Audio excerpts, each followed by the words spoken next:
public reporting, D.C. Mayor Muriel Bowser first called Army Secretary Ryan McCarthy to ask for help at 1:34 p.m.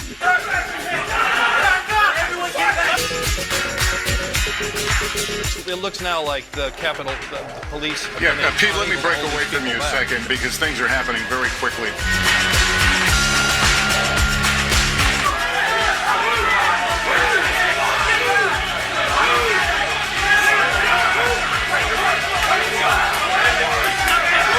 According to your written testimony, you were, quote, aware that demonstrators had breached the Capitol.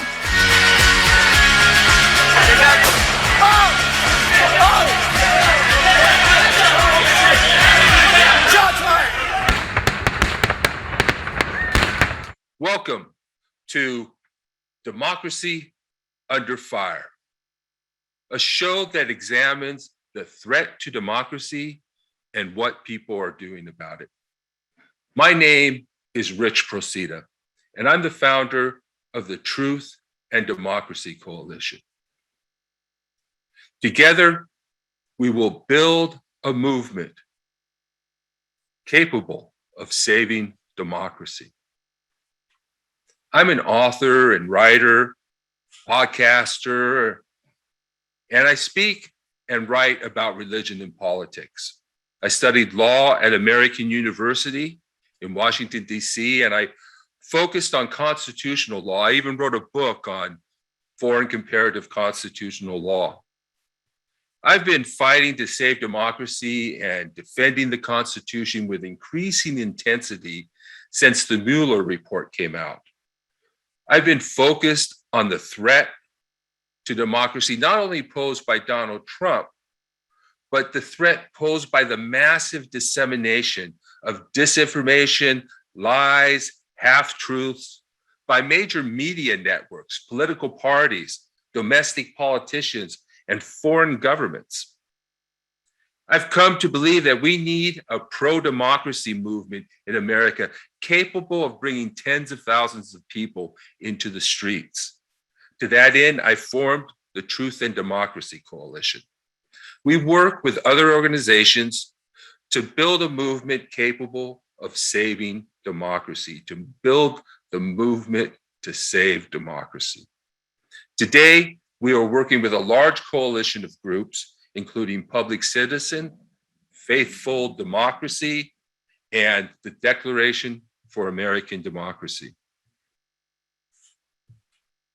Today, we are participating in the Finish the Job for the People Day of Action to demand that the Senate pass the Freedom to Vote Act and to end the abuse of the filibuster.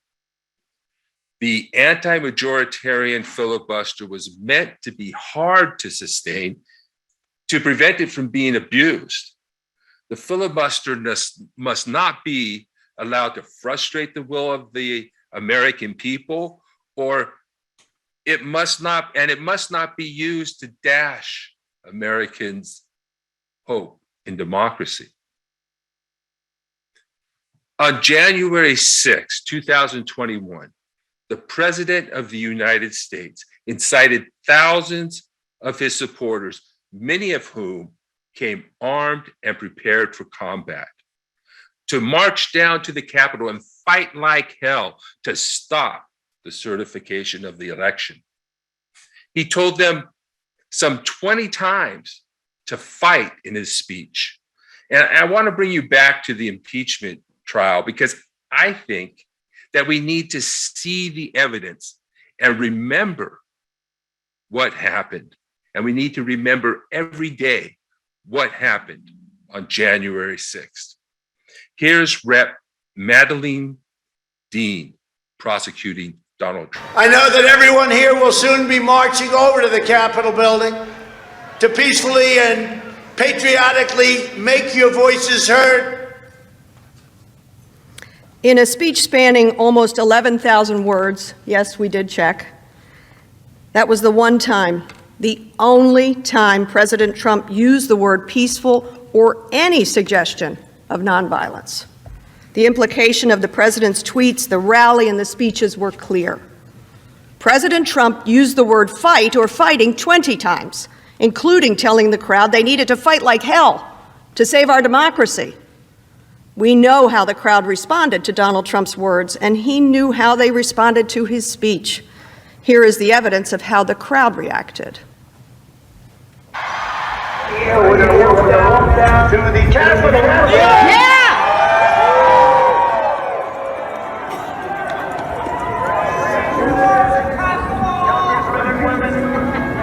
Probably not going to be cheering so much for some of them.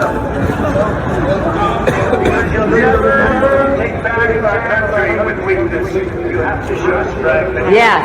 Right. Invade the Capitol building. Let's take the Capitol. Take the Capitol. Take the Capitol. Take the Capitol. Take the Capitol right now. Marching over the Capitol building. Yes. Peacefully and patriotically make your voices heard. Storm the Capitol. Invade the Capitol. Fight, fight, fight, fight. Take the Capitol right now. These were the words of the crowd. Trump was telling them to fight, and he would keep telling them to fight throughout the rest of his speech. These are not only words of aggression, they are words of insurrection. So they marched like hell, or they marched to the Capitol. So they marched to the Capitol and fought like hell, causing death and injury to Capitol police officers. And they defaced the sacred halls of Congress, causing $2.5 million in damage. They even smeared feces on the wall. They threatened the lives of our representatives. Had they succeeded, the American experiment in democracy could have come to an end a mere 245 years after the founding of our democratic republic. Trump spread lies and disinformation designed to mislead his followers into believing the election was stolen. So Trump anticipated he could lose the election. So he started sowing doubt about the election results before voting even started. He declared that there was no way he could lose and promised to contest the results. Here he is in a debate before the election.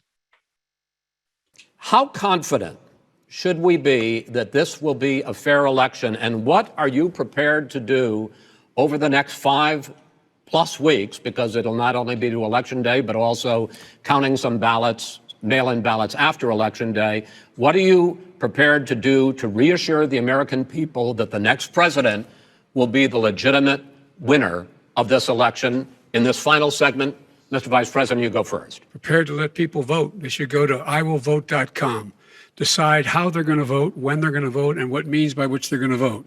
His own Homeland Security Director, and as well as the FBI Director, says there is no evidence at all that mail-in ballots are a source of being manipulated and cheating. They said that. The fact is that there are going to be millions of people because of COVID that are going to be voting by mail-in ballots, like he does, by the way. He sits behind the Resolute desk and sends his ballot to Florida, number one. Number two, we're going to make sure that those people who want to vote in person are able to vote because enough poll watchers are there to make sure they can socially distance. The polls are open on time, and the polls stay open until the votes are counted. And this is all about trying to dissuade people from voting because he's trying to scare people into thinking that it's not going to be legitimate. Show up and vote.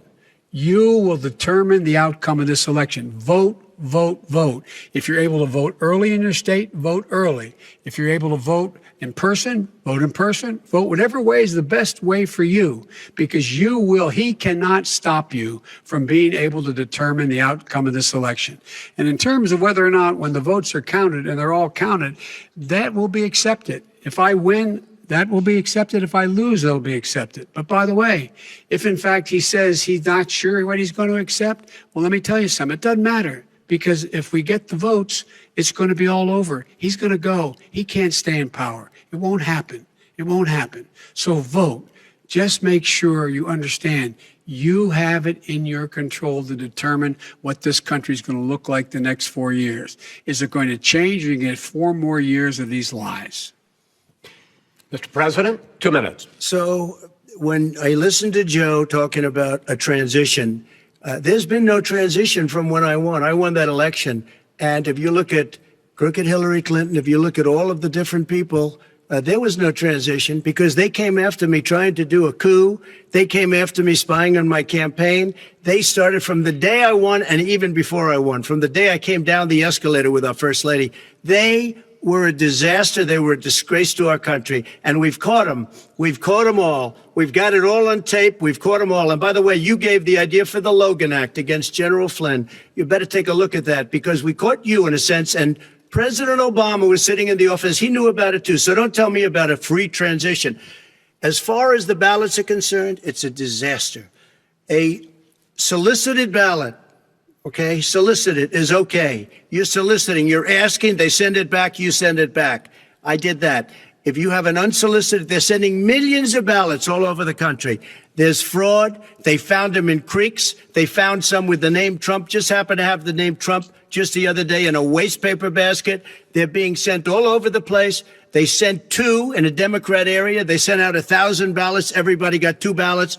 This is going to be a fraud like you've never seen. The other thing, it's nice on November 3rd, you're watching and you see who won the election. And I think we're going to do well, because people are really happy with the job we've done. But you know what? We won't know. We might not know for months, because these ballots are going to be all over. Take a look at what happened in Manhattan. Take a look at what happened in New Jersey. Take a look at what happened in Virginia and other places. They're not losing 2%, 1%, which, by the way, is too much. An election could be won or lost with that. They're losing 30 and 40%.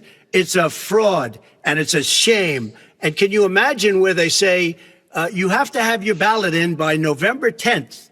November 10th. That means that's 7 days after the election, in theory, should have been announced. Okay. We have major states with that. Sir? He filed more than 40 lawsuits, all of which failed. Let's remember what he said, because I believe on this eve of remembrance, we must remember that Trump also threatened violence should he lose. Here he is on NPR. Take a few questions. Right here, Mr. President, real quickly, win, lose, or draw in this election, will you commit here today for a peaceful transferal of power after the election? And there has been rioting in Louisville, there's been rioting in many cities across this country, red and your so-called red and blue states. Will you commit to making sure that there is a peaceful transferal of power after the election? Well, we're going to have to see what happens. You know that I've been complaining very strongly about the ballots, and the ballots are a disaster. I understand that, but people are rioting. Do you commit to making sure that there's a peaceful transferal of power? We want to get rid of the ballots, and we'll have a very peaceful. There won't be a transfer, frankly. There'll be a continuation. The ballots are out of control. You know it. And you know who knows it better than anybody else? The Democrats know it better than anybody else. Go ahead. Mr. President, the second question is, will you... Please, go ahead. Why won't you asked the question. He spread false propaganda about the election and incited his followers to fight. He called them to Washington, D.C. on January 6th, promising that it would be wild. When they got there, some in combat gear, he, with the assistance of his lackeys like Rudy Giuliani, incited his militant followers to attack Congress and stop the certification of the election. Notice the twisted logic of Rudy Giuliani as he uses a lack of evidence to justify trial by combat. Who hides evidence? Criminals hide evidence, not honest people. So, over the next 10 days, we get to see the machines that are crooked, the ballots that are fraudulent, and if we're wrong, we will be made fools of. But if we're right, a lot of them will go to jail. So let's have trial by combat. All of us here today do not want to see our election victory stolen by emboldened radical left Democrats, which is what they're doing, and stolen by the fake news media. That's what they've done and what they're doing. We will never give up. We will never concede. It doesn't happen. You don't concede when there's theft involved. Our country has had enough. We will not take it anymore, and that's what this is all about. And to use a favorite term that all of you people really came up with, we will stop the steal. We have come to demand that Congress do the right thing and only count the electors who have been lawfully slated. I know that everyone here will soon be marching over to the Capitol building to peacefully and patriotically make your voices heard. Today we will see whether Republicans stand strong for integrity of our elections, but whether or not they stand strong for our country. Our country has been under siege for a long time. We are gathered at a time when democracy. So it was a reckless gamble. They saw the people in combat gear. They knew their crowd. While their plan failed, it was a traitorous attempt to overthrow and end democracy in America. The insurrection. Should we be that? Okay. The insurrection was an attempted coup. A coup is a violent and unlawful seizure of power from a government. The people who attacked the Capitol were not patriots. They were deluded, thugs acting irresponsibly and carelessly, unwitting agents of foreign and domestic propagandists who seek only to overthrow American democracy and replace it with a dictatorship. While racism is a tool used by propagandists to cause division and to rile up their base, the real struggle is over money and power. Who will lead, or perhaps more accurately, who will own the richest and most powerful country in the world? That's what's at stake. Dictators like Vladimir Putin don't like democracy movements. At the same time, they don't want to kill their own people and destroy their own country. It's expensive and unpleasant. So they're looking for a solution. They have developed the technology capable of manipulating groups of people. That technology is propaganda, sometimes called messaging, the narrative, or public relations.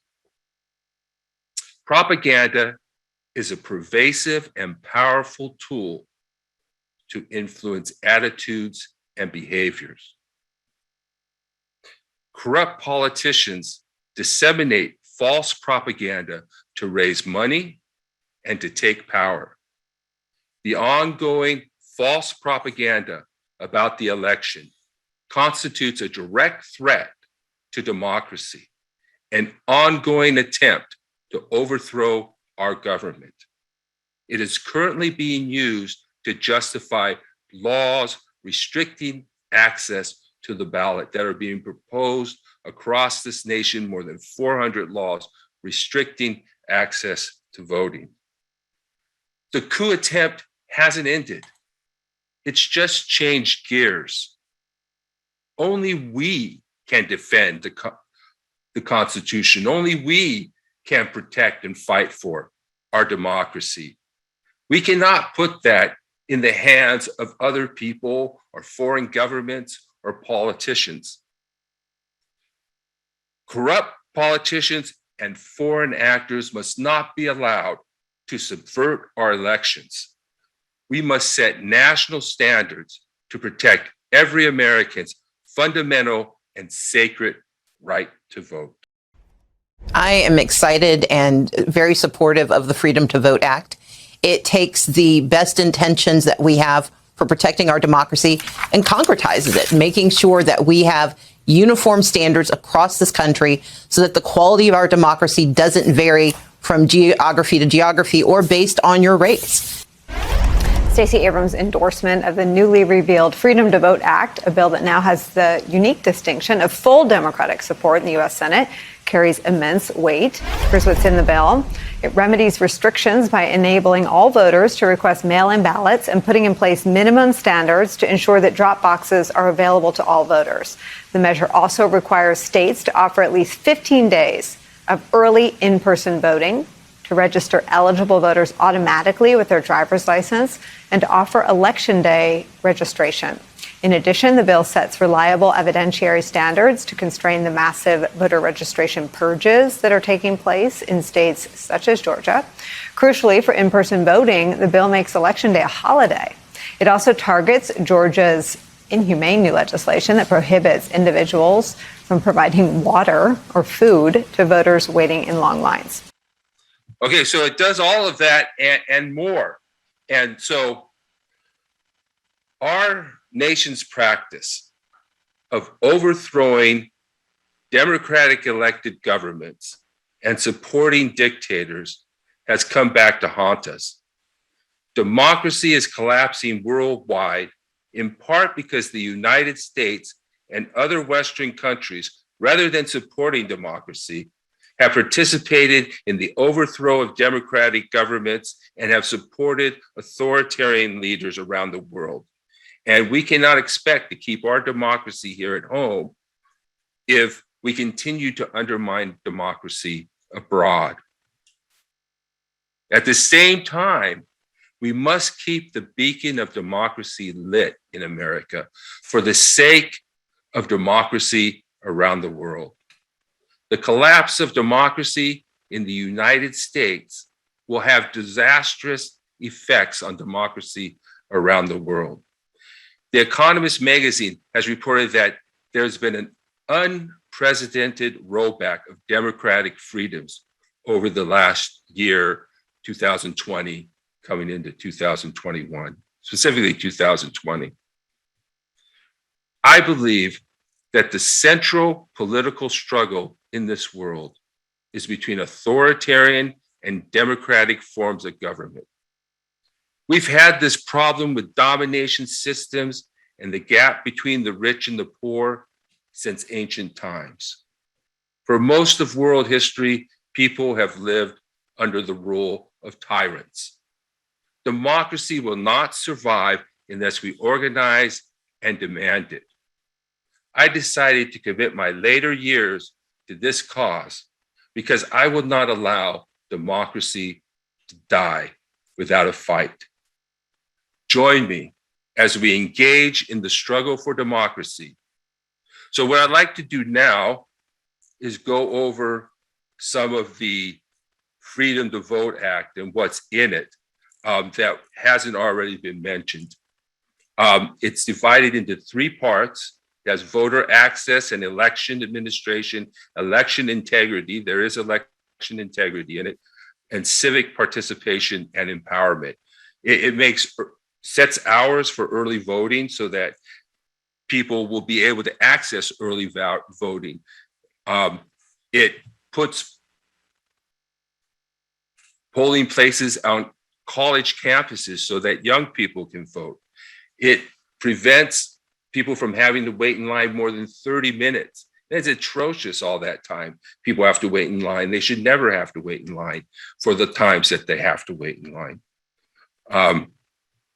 Same-day voter registration, minimum standards for federal vote by mail and drop boxes, ensures that voters can request a mail-in ballot, improves delivery of election mail, puts in place standards to ensure that drop boxes are available and accessible. And it also has some voter ID requirements. It sets universal or national standards and a broad set of identification cards and things that people can use so that we don't have these restrictive ballot IDs. Like you can vote with a NRA ID, but not with a student ID. That's gone. So they're trying to, Manchin supports voter ID. So they're setting minimum standards so that people cannot use restrictive IDs to prevent people from voting. The second section establishes criminal penalties for people who are harassing or threatening or coercing voters or undue partisan interference with election officials and state and local federal election administrators. So they're being threatened right now. And so this law addresses that. Paper ballots, a lot of people say we need a paper trail. Provides grants to states to provide new equipment and update their security. It doesn't allow the voting machines to be attached to the internet. They never were, but anyway. Criminal penalties for voter intimidation. And it prohibits false and deceptive statements by means of written, electronic, and phone communications. So that could be pretty big. There's a lot of false statements. And it prohibits states from criminalizing the donation of food and water to people in line. I mean, we did a lot of work that election to make sure that people were comfortable, that they were able to vote, that they, and we provided food, we provided entertainment. All this good stuff we did, the Republicans want to stop. So this stops them from doing that. It also establishes a duty to report foreign election interference, and both for campaigns and for the candidate's family. And then in section 3, the part on participation has a lot of transparency rules, disclosure of funding, preventing super PACs from colluding with campaigns. So what we have to do is there's going to be a push for the filibuster. And the filibuster can be modified in a number of ways. It can be changed. There's a number of approaches to take. They could make it a speaking. They could put time limits on it. They could remove it entirely. We just need one of those things to happen to pass this act. Now that we have all of the Democratic senators on board, we should expect them to pass that. And we cannot allow that resistance, because the Republicans are inappropriately using the filibuster to block the Democratic Party's agenda, to block the will of the people. And we cannot allow that, as I said earlier. So we still need to call our senators to make this happen. We may be at the final stretch of this struggle to pass the Freedom to Vote Act, but it doesn't mean that our struggle is over. What it means is we'll be in a better position to defend democracy. We must not take democracy for granted. Democracy, like the Constitution and human and civil rights, is something that we have to defend and fight for. Our democracy isn't perfect, and we need to make improvements. So we must jealously guard our democracy and fight to make it more transparent and responsive to the will of the people. So like and subscribe to our channel, tell your friends about us. And if you want to support the show and the Truth and Democracy Coalition, go to gofundme.com/f/democracy-under-fire. Thank you. Yeah, I'm very concerned with even with Manchin on board. He's the stumbling block here, no matter what, because even though he's agreed to this particular bill, if we don't get rid of the filibuster or modify it drastically, to get, the threshold is still 60 senators. And there's no way, Mitch McConnell has already stated publicly the other day that he's not going to do anything for voting, period. He's not going to support anything. So he's already, in the same mode he's been in for 5 years, which is obstruction and making sure that whoever is in charge is not going to be successful. They did it for most of Obama's term also. So I'm concerned about how are we going to get Manchin and whoever else. I mean, Kristen Sinema was on the list for being not responsive to getting rid of the filibuster. So my concern is the only way this can get done is to get rid of the filibuster, period. And there are so many senators that Amy Klobuchar has said it many times. So have many other senators about getting rid of the filibuster. And yet, we got one person holding up the world here. And I'm going to blame him seriously if we lose our democracy, because he's really a boulder in the way of our democracy right now. That's all. Is that Manchin? That's Manchin you're talking about? Yeah. Well, and obviously Mitch McConnell and those guys, that side, right. but Manchin in particular. Yeah. Right.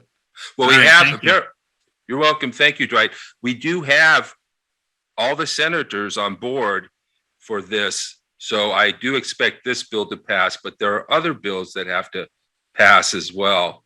And if the Democrats can't deliver, I mean, why are people voting, if we can't get things passed?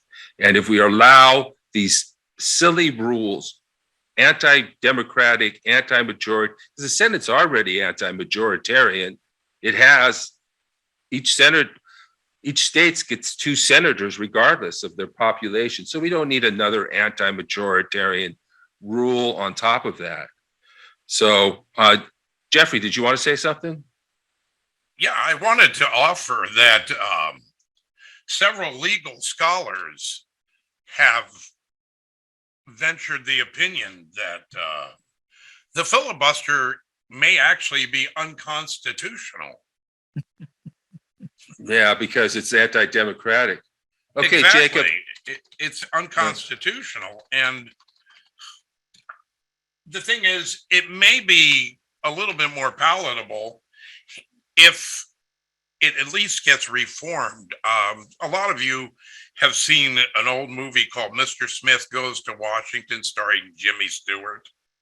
And in the movie, he does a filibuster, but it's the old school kind where you have to go up to the podium and you have to start talking. And if the moment you run out of gas, that's it, you're done. And that is the way the filibuster used to be done historically. I don't know if everybody realizes this, but these days, I think since the Gingrich Congress, a filibuster consists of pushing a button. They don't even have to get up and speak. All they have to do is make an indication that they intend to filibuster, and that's as good as done. And that is probably the most unconstitutional aspect of today's filibuster, is they're not even speaking. They basically just phone it in. I'm going to filibuster, and it's done. He's going to filibuster. Let's just, nothing to see here, move along. And that is the most flagrant violation of the Constitution. That's the most anti-majoritarian and anti-democratic aspect of the filibuster. If they had to go up and stand and deliver for 4, 6, 8, 12 hours or whatever, then it might be at least somewhat acceptable. So we got to reach the middle of the country. And I think the only way we're going to do that is, one, by focusing on democracy. And I also have focusing on, and that's going to be next week's show, because there's a lot of people calling our vote sacred. Both sides think our right to vote is sacred. But but they don't agree on what that means. And so we'll be doing that on the next show, but reaching out with to the middle and even to the right, to more moderate people, because we're going to need the whole country on our side if we lose democracy, if we have to go into the street. Jacob, I respect your thoughts and ideas because I do agree with you on some regards. Yeah. However, the real issue is one of many is that the ideal that you are presenting to us is not attainable overnight or in the next year. Exactly. It can. In less than a year. It takes decades. Every 2 years, Jacob, we have the ability to replace 435 representatives in Congress. You're preaching. You're not listening. Will you please let me finish my thought? Okay, you're arguing with people that are on your side. So let me finish my thought. So we continue to one of the problems we have today with all the mass media and our capabilities to communicate is that they are dominated by the messaging and the framing of the ideas. So the framing is what is killing us. The other side has been framing their messages for 40 years. They've had a lot of money to do it. They have think tanks. They have all kinds of stuff that they are able to frame, like the death tax, things like that, okay? So by the time, the problem is with somebody like Trump or any other bad politician that's in power is that they can do so much damage in a short period of time. For it takes the people who are genuinely concerned about their lives and the ones you're complaining about who don't even care about people, and I agree, there are some of those. It's very difficult to catch up to the damage that's done and repair it. It takes a generation sometimes. A whole generation to fix it. I disagree. I've laid out my plan of action. If anybody's interested. Okay, then we will be interested. Dwight, that's great. Dwight and Jacob, I want to offer something. He was just talking about 40 years they've been devoting billions of dollars, and you're talking about the people. The people are largely broke. Yes. You're up against. We don't need money. Okay, I disagree. We need people. Money. We need people, not money. People. We need both. We need both. No, we don't need money. No, we don't need money. This has been a long time in brewing. We don't really understand how long. We need to get money out of politics. Out of politics completely. Oh, I agree. Transfers one penny anywhere, they go to jail for 20 years. Period. End of story. I agree, but I'm throw away the key. Jacob, I agree, but we're talking about what we're dealing with now. I do agree that we shouldn't have money in politics. Most of the developed world doesn't even allow it, or if they do, it has to be cut off at some point before the election. Let me finish my thought. So I do agree with you on what your point is, but at this current time, the money is very well entrenched. So at this moment, we are up against a Leviathan. Now, if we want to be David, that's great, but and you have a plan of action, that's great too. But at this moment, we are up against an entrenched multi-billion-dollar program. No, but that's an excuse. That's not it. It's not an excuse. It's the reality. No, the reality is people are not involved. Can we hear from some other folks? Yes, we do. Juliet, is it Juliet? Yes, it's Juliet. Okay, go ahead. Okay, Juliet, okay, go ahead. I agree the money must be out of the politics, and we have to expand the Supreme Court, because at this point, nothing will happen if we are going to have those 5 or 6 judges sitting there. That must be done. And also, as you said, the voter suppressions, that must be done today, now, right now, not even tomorrow, right now, at this point, because that is very important, very, very important. As you saw two nights ago, we had the election in California, and the governor beat that recall. And the reason was the people, they came out and they vote. They vote. My sister was working in one of those polls. Their poll was attacked by Trump people. They accused them that they were doing fraud. The vote was not counted, and that there is somebody was talking about election integrity. That is coming from the Republican. Oh, indeed. Larry Elder on his website, he had this Stop the Steal website where he talks about the ballot box, the jury box, and the bullet box. Right. And that's a veiled suggestion. As a matter of fact, that's what Richard was talking about. It's weapons grade propaganda. When you start talking about mumble ballot box, that's like speaking in code to people to go out there and threaten people. So, but we should do it now. And I think what Jacob was talking about, I'm not putting words in his mouth, but what the suggestion I got from what he was saying was that the people are apathetic. When I mentioned the billions of dollars, I'm saying over the last 40 years, people have been conditioned to not care and to be apathetic about the vote. I mean, yes. And the reason look at Paul Weyrich, the founder of the Moral Majority. I'm sorry. The reason is the money that we have been spending, not me, myself, not us. Oh, I know. Have been spending on those politicians. That should be gone. That must not be there. I agree with you, and I agree with Jacob. You're both right. In Britain, I'm so sorry. In Britain, when they have an election, they give each candidate two times to go on TV or on the media to have that debate or to introduce themselves. And that has been paid by the government. We should do that. We must have that. Absolutely. That election. It should be for the people, by the people, not for the money, by the money. Oh, I totally agree. Go ahead. And also, yeah, it's so obvious to everybody, to any sane human being, that we have to get the influence of money out of politics. Every sane individual knows that.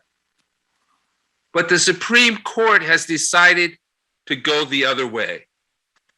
And that's really been a long time in coming. I mean, it's not like all of a sudden they just made this decision. There's been a buildup of decisions over time that have led to Citizens United and that have led to the overturning of the Voting Rights Act. So yes, we need to get money out of politics. And yes, the Supreme Court is a huge problem right now. And there's a lot of proposals on the table for it. And it's just something, we didn't fight to make sure we got our people in there.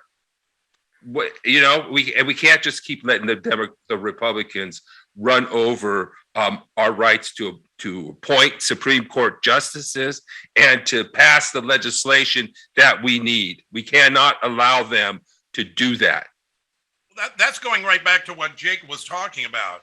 He was saying that the reason they've been able to, I don't know if he was saying it, but I get the impression that one of the reasons they've been able to do that is because too many people don't care. Nobody, everybody, they hear about this stuff and they reach for the toast instead of, making a plan of action, deciding to do something. They just reach for the orange juice and they go, oh, well, okay. I get the impression that's what Jake was talking about. Nobody's really being caring. This guy named Paul Weyrich, who was one of the founders of the Moral Majority, in 1980, he got up on the podium and he said, too many of our Christians suffer from Gugu, good government. Now, many of our Christians have what I call the Gugu Syndrome, good government. They want everybody to vote. I don't want everybody to vote. Elections are not won by a majority of people. They never have been from the beginning of our country, and they are not now. As a matter of fact, our leverage in the elections, quite candidly, goes up as the voting populace goes down. And he goes, I don't want everyone to vote. Elections aren't won by a majority. That started it all. He said, I don't want everyone to vote. And all these moral majority people heard him. That was marching orders to an army of dark money donors who would do what they could to make people disinterested in the democratic process. So, and Heather, I think it was Heather, who was talking about how Governor Newsom handily beat Elder because of an increased turnout. But the truth is, it was an increased turnout for today, but by and large, compared to the rest of the real world, it was an anemic turnout. Because as other peoples have pointed out, in the rest of the world, when people vote, the turnout's like 70, 80%. I don't know what it was with this recall election, but it wasn't anywhere near 70, 80%. And like Jacob Sabat said, because people are largely apathetic. Well, part of that is because of the money that's been spent over the last 40 years to make people think that the vote doesn't matter. And that's become steroid enhanced in the last 4 years. They're really pushing full court press to make people think that the elections can't be trusted and that your vote doesn't matter. That's just an excuse. Okay. So there's an another excuse, but it is the operating principle behind what no one is holding a gun to your head. Okay. No one is holding so a gun there's to your head. You could do it. There's Julie. This is a different Juliet, but this is a Julie. Is this Ponte Corvo? Ponte Corvo. Yes. Okay. The reason why people don't vote are being apathetic. They don't understand. They don't think that their vote means anything. They really believe that their vote doesn't mean anything. And why Elder lost was because he was pushing no masks, no vaccinations. Mm-hmm. That's why he lost. Yeah. He was also suggesting that women shouldn't even bother, that they don't know anything about politics. Yeah. How did that make you, he was against how did that make you feel, Juliet? Well, I think the vaccinations and the no mask was my point. But a lot of people, they don't know. And this is why we're calling to explain to them more or less what we're doing. Right. And that's what we're doing. So. Right. I'm of the opinion that there are going to be people who are involved and there are going to be people who are not involved. And what I've seen, rather than apathy, I've seen people who have never been involved in politics or have not been involved very much, all of a sudden becoming major Trump supporters. And that's what Trump did. He brought people into politics that were not participating, possibly not participating because their views were already extreme. So I think what's going on, and we need to respect the power of propaganda, because what it is it's any persuasive material that's disseminated. So propaganda is everything that we use to make sense of the world. So if we and this propaganda is so powerful because it's so pervasive, and people, it's almost like they choose, like you said, choose to be ignorant, choose things that suit them. But we've got to put a stop to this falsehood. We don't have to tolerate it. I mean, this goes all the way back to Reagan and the fairness doctrine, that they've been assaulting our speech and our messaging and our media since I was a teenager. Juliet, go ahead. Oh. Well, that's a Juliet. Do you still have your hand up, Juliet? No. Did you want to say? No. Okay. No, I don't. All right, go ahead, Jeffrey. One more thing. You mentioned propaganda. I'll try and be brief. When I first came here, I was desperate for a television job, any kind of job. Okay. And I got a call from American Russian Television in West Hollywood. This is before the cable and satellite era took off. And Russian immigrants, the Russian diaspora, were all watching UHF Channel 18. And they were doing a show twice a week, American Russian Television. Back then, the Russian propaganda business was pretty clumsy, all right? It was really clumsy. And the propaganda you're talking about now, I would suggest that they devoted military budget money to,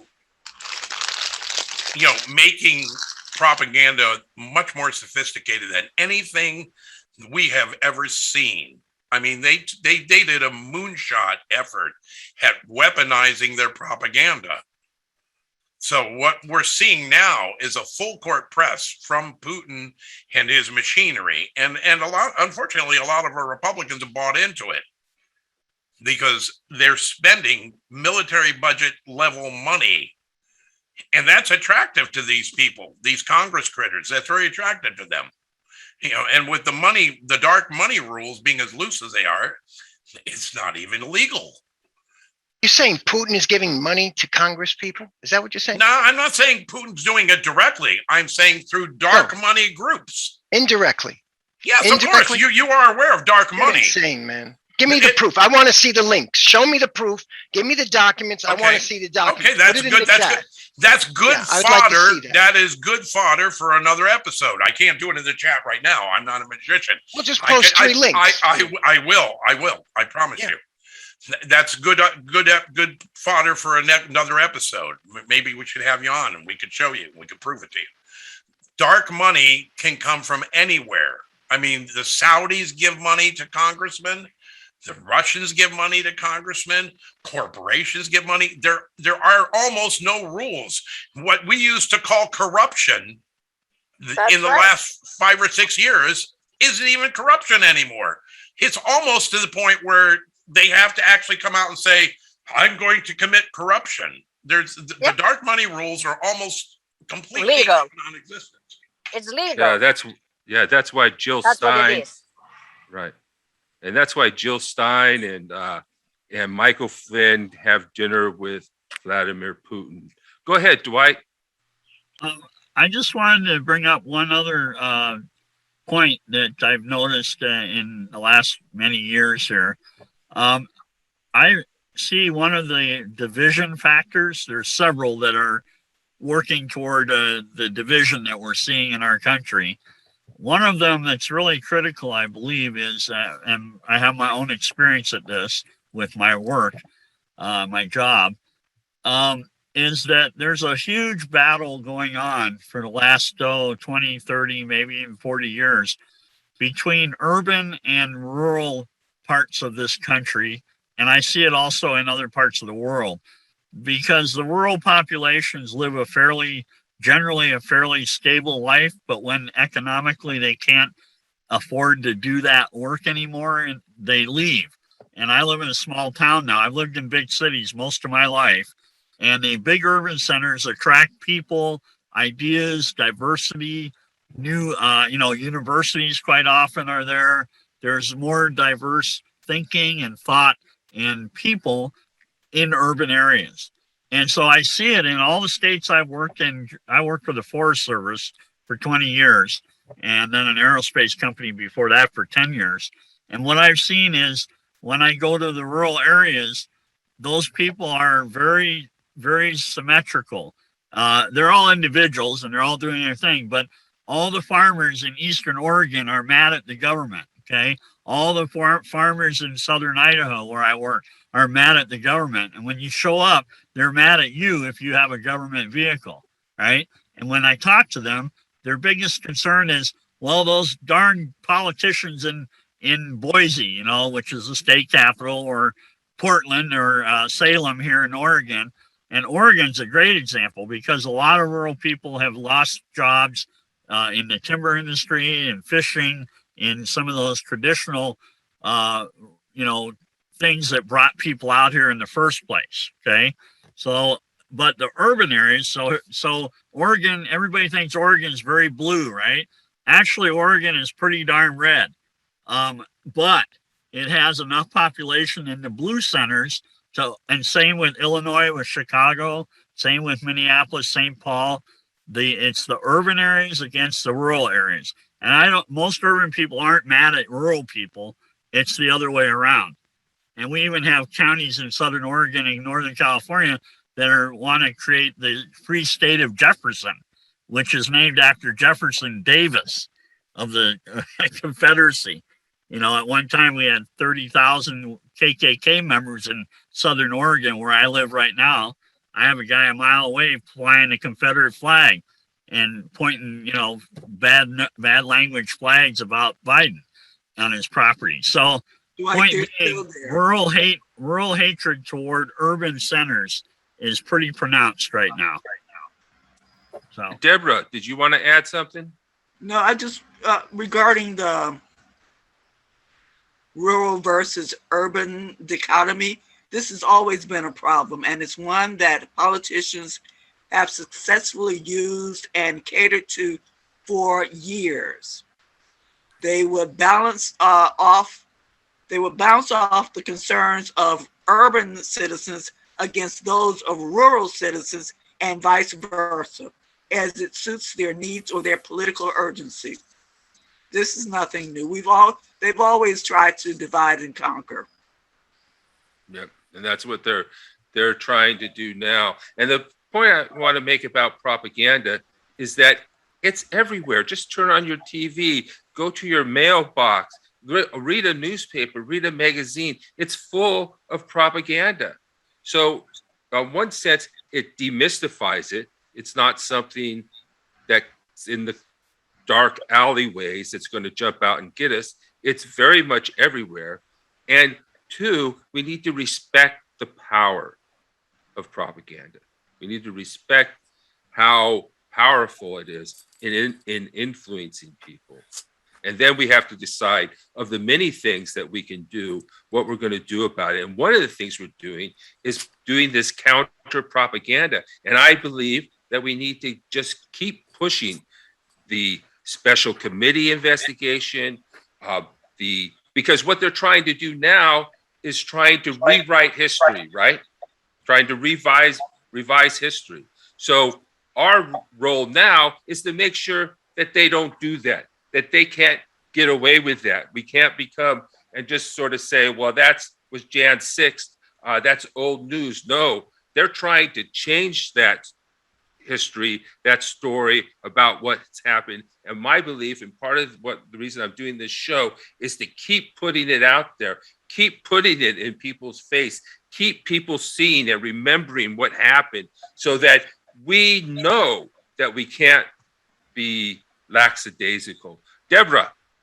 I just wanted to ask Dwight if he thought that the KKK has suddenly ceased being the radical, rebellious group that they were, or if they had gone away somewhere.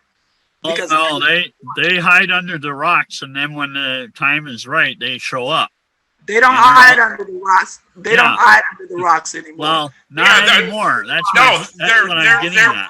They are mainstream. They are mainstream now. That's my point. Yes. Oh, they've always been mainstream. Oh, they no, but their robes but they have taken off the hoods, and now they're wearing suits. Yes, and they're getting money, dark money. Yeah. Did you know that the Mercers, Rebecca Mercer and her father, they donated $20 million to the January 6th insurrection? $20 million. That's just the Mercers. That's just the Mercers. Well, and there's no consequences for them doing things out and, burning things down, threatening people.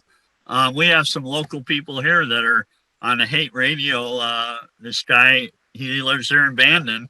He's part of the city government, and he thinks that all the police chief and everybody is on his side, and they operate out of a very radical church here. So they're combining. They're getting religious people tied in with them, and they're softening their language, but it's still the same messages. They still are framing their hate and their discontent with everything that isn't white. They're framing it very well and couching it very nicely in their language, but the key words are still there.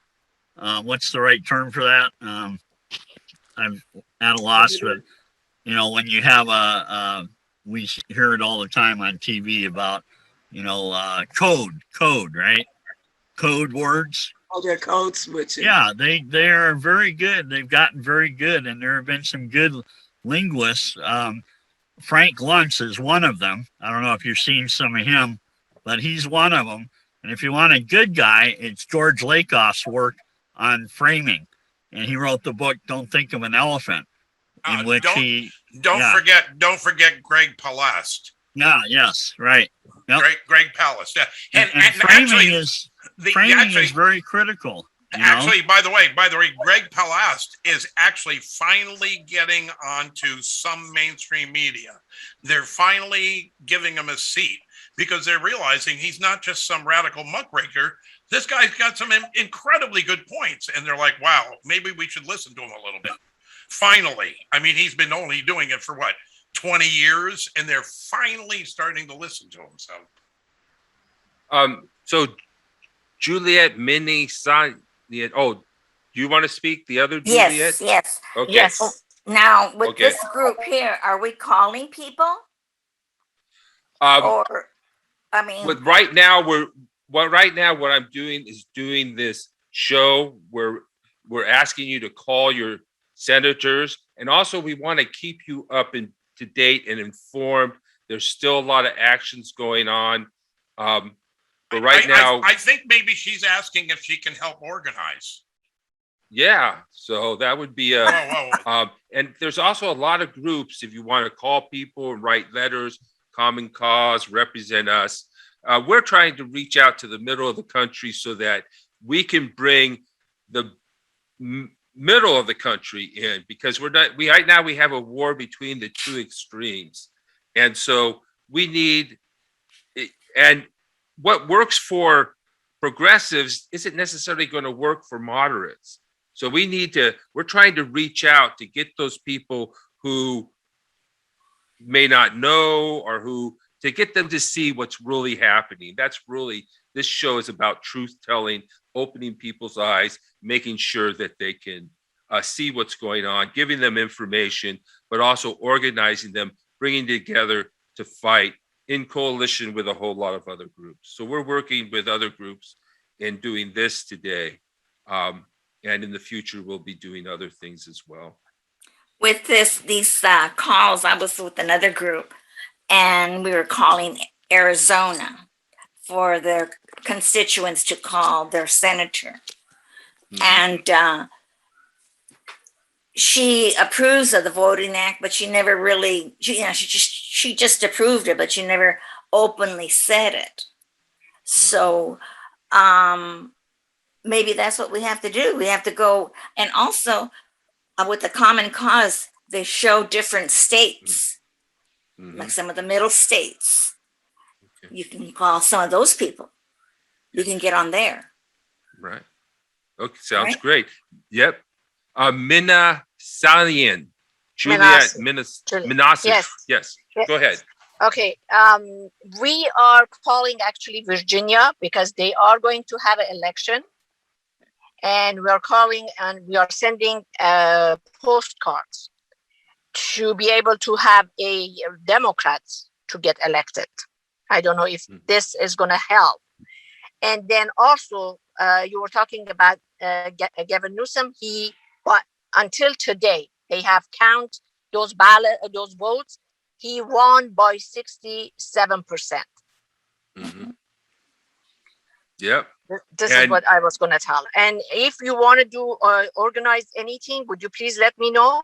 I will be chipping and I will be help of each or any kind. Thank you. Thank you. Because I'll keep you. I'll look up your email and make sure to contact you. Okay. Very good. So, thank you. Yeah. Now I forgot what I was going to say. I have all these senior moments. I'm getting older now. So I guess Deborah, did you want to add? You still have your hand raised there. Sorry. Deborah? Yeah, I'm sorry. There was nothing else I needed to add. Okay, great. Thank you. Thank you. So, geez, I guess we're going to need to wrap it up pretty soon here. You know, so I there's a lot that we need to do, but I just can't believe what some people are willing to believe. But anyway, any other questions? Because I mean, it's so bizarre that they believe all these false things, and it's so easily and so willingly and so gullible. Go ahead, Jeffrey. May I suggest that I know some of the people don't believe that the money has the power, but when you spend hundreds of millions of dollars, these donors, they expect to get results. And the reason they keep spending is because they've been getting results, and the results consist of apathetic people who don't want to bother voting, or people who believe in ridiculous conspiracy theories. Those conspiracy theories weren't hatched on a kitchen table. They were hatched in professional lobby groups and think tanks. I mean, when you heard Trump dividing everybody and calling the Democrats radical leftists and stuff, compare that to the Rwanda playbook, where the Hutu minority were calling the Tutsis cockroaches who must be exterminated. I mean, are you seeing a similarity in patterns here? It's a milder version of the Rwanda playbook. Yes. The Proud Boys are basically the Americanized version of the Hutus who were armed with machetes and going to the villages and massacring everybody. Well, the Proud Boys aren't massacring anybody yet, but what's the next step? It's the Rwanda playbook, folks. And that costs money. People are paying for this. They spend and they want to see results, and they're getting them. Well, it's a hydra. Right. So what I just put in the chat, a link to our show channel on YouTube.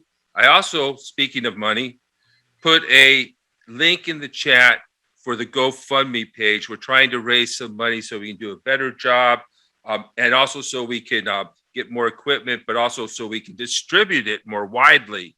And so we can have a plan of action, like Jacob was talking about, so we can have more plans, we can have more resources. One of the things that I saw Finland doing is educating people about how to deal with propaganda so they can make choices about candidates. And also, I think we need to educate our children more about personality disorders and character defects and what being a mature person is, so that we can recognize what a mature and healthy personality. Thank you for coming today, everybody. I enjoyed having everybody. I know not everybody was able to speak, but I appreciate all you come. We're going to keep in contact with you. Subscribe to our show on YouTube. Look for us on Facebook, Truth and Democracy Coalition, and consider giving us a donation so that we can do some good work and get this information out here and get people involved and educated. Because if we don't, we're going to get messages that are either ineffective or we're just going to get a revisionist history. So we need to go out there and get people involved, just like Jacob said. Thanks for coming, everybody. Sign up. You're welcome. Make sure to subscribe to our YouTube channel. Look us up on Facebook, and we'll be in contact with you for more things to do.